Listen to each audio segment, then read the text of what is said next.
Yo, Auto Ace fam. Kung iniisip mong kumuha ng Honda ADV 160 Road Sync ngayong 2026, malamang ito ang tanong mo. Worth ba talaga ang extra money? O hype lang?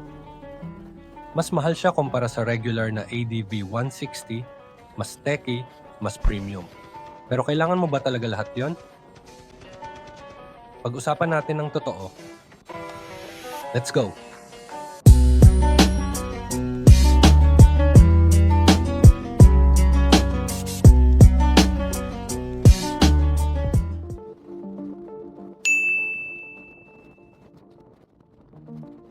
Unahin natin kung ano ang ADV 160 Road Sync. Ang Road Sync ay may 5-inch TFT display, may Bluetooth connectivity, at may Honda Road Sync app. Ibig sabihin, pwede kang mag-navigation, makatanggap ng calls, makinig ng music, at mag-check ng notifications direkta sa screen ng motor mo.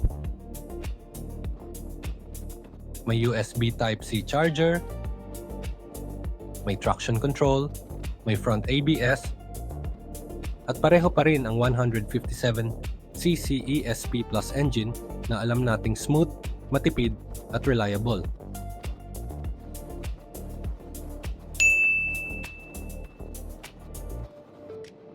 Ngayon, punta tayo sa presyo.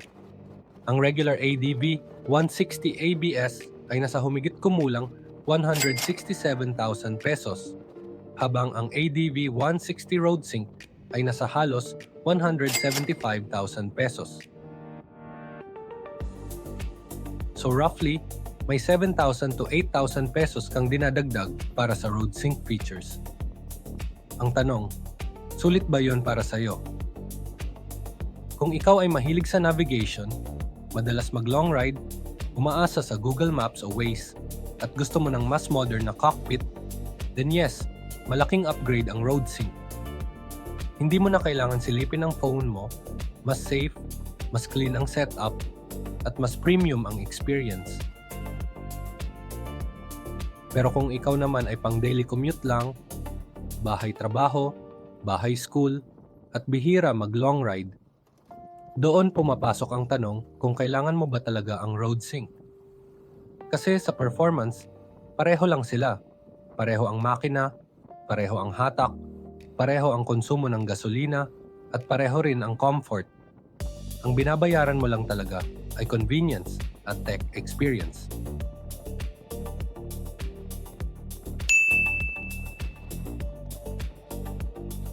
So eto ang honest verdict. Kung ikaw ay tech-savvy rider, mahilig sa navigation, at gusto mo ng future-ready scooter, the Honda ADV 160 Road Sync is worth the extra money. Pero kung practical ka, at ang hanap mo ay same performance for less cash, the regular ADV 160 is already more than enough. Hindi hype ang Road Sync, pero hindi rin siya must-have para sa lahat.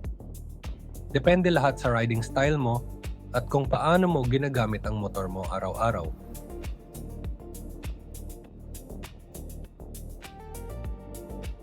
Auto Ace fam, ikaw, Road Sync ka ba o standard ADV lang sapat na?